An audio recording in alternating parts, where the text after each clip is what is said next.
Hey dears, be updated with your updated technology. म यहाँहरुको साथी सुरेन्द्र। सर्वप्रथम त म माफी चाहन्छु यो ग्यापको लागि। मेरो अस्वस्थताको कारणले यो ग्याप भएको र यहाँहरुले पक्कै पनि बुझ्नुहुन्छ मेरो यो बाध्यता। सी ल्याङ्ग्वेजको सिरिजमा हामी छौं र फंक्शन्सको बारेमा यस भिडियोमा हामी डिस्कस गर्ने छौं। फंक्शन्सको टाइप्सको बारेमा फटाफट जाउँ। फंक्शन्स भनेको हाम्रो कलेक्सन्स अफ प्रोग्राममा बिना फंक्शन्सको प्रोग्राम नै हुँदैन हैन। कोड लेख्नुपर्ने हुन्छ र एउटा इन्स्ट्रक्सन्सहरु र रिपिटेडली हामीले लेख्नुपर्ने कोडहरुलाई कुनै एउटा फंक्शन्सको रूपमा लिन सक्छौं। अर्थात फंक्शन भन्नाले code of set of code हो हैन, ब्लक अफ कोड हो जहाँनिर त्यही फंक्शन्सहरुलाई रिपिटेडली लेख्नु भन्दा अर्थात त्यो कोडलाई रिपिटेडली लेख्नु भन्दा त्यसलाई एउटा सर्ट एन्ड फंक्शन बनाउन सकिन्छ। फंक्शन भन्नाले कुनै टास्कको लागि collections yeah block of statement लेख्नु हो।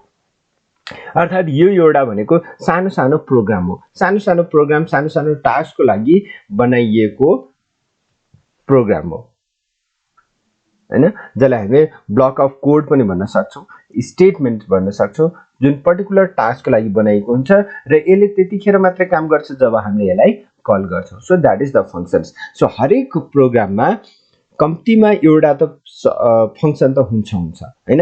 अर्थात हामीले जस्तै इनपुटको लागि कुनै फंक्शन लिन सक्छौं या हामीले डिस्प्लेको लागि एउटा अर्को फंक्शन लिन सक्छौं। इनपुट आउटपुट अपरेसन, डिफरेन्ट अपरेसनको लागि हामीले डिफरेन्ट फंक्शन्सहरु लिन सक्छौं, युज गर्न सक्छौं, जुन हाम्रो लाइब्रेरी फंक्शनमा हामी पाउँछौं हैन। कुनै पनि ल्याङ्ग्वेजमा, नट ओन्ली द सी जस्तै र कुनै कतिपय ठाउँमा हामीले आफैले पनि युजरले पनि डिफाइन गर्न सक्छ फंक्शन्सहरु।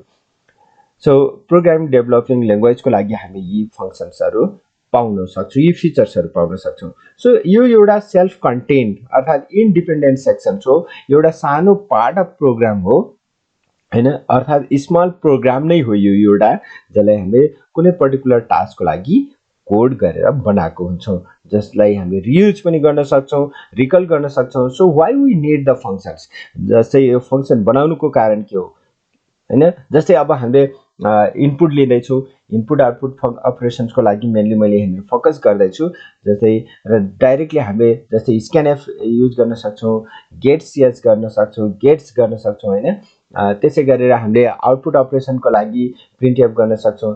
त्यस्तै यी फंक्शन्सहरु हुन्। टु इम्प्रुभ द रिडेबिलिटी यो कोड यसको लागि हो भन्ने कुरा हाम्रो एउटा माइन्डसेट हुन्छ र रिडेबल हुन्छ।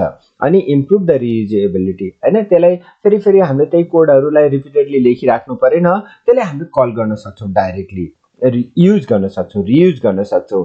युज इजी टु डिबग, हाम्रो जुन डिबग भन्नाले यहाँनिर फाइन्डिङ एरर्स, जुन हाम्रो एरर्स हो त्यो एरर्स पत्ता लगाउन सकिन्छ। किनभने हाम्रो फंक्शन हुन्छ, पहिले डिफाइन गरिएको हुन्छ, पहिले टेस्टेड हुन्छ त्यो फंक्शन्सहरु हैन। अरु कोडहरुलाई इजी बनाइदिन्छ रियुज गर्नको लागि। And reduce the size of code, हामीले त्यही कोडलाई रिपिटेडली लेख्नु नपर्ने भएको हुनाले हाम्रो प्रोग्रामको साइज पनि कम हुन्छ। सो अर्को सेसनमा अहिलेलाई यो भिडियोमा यति नै। अर्को भिडियोमा हामी फेरि पनि यस्तै बारेमा, यसको टाइप्सको बारेमा डिस्कस गर्ने बाचा गर्दछु। See you in next video. Thank you.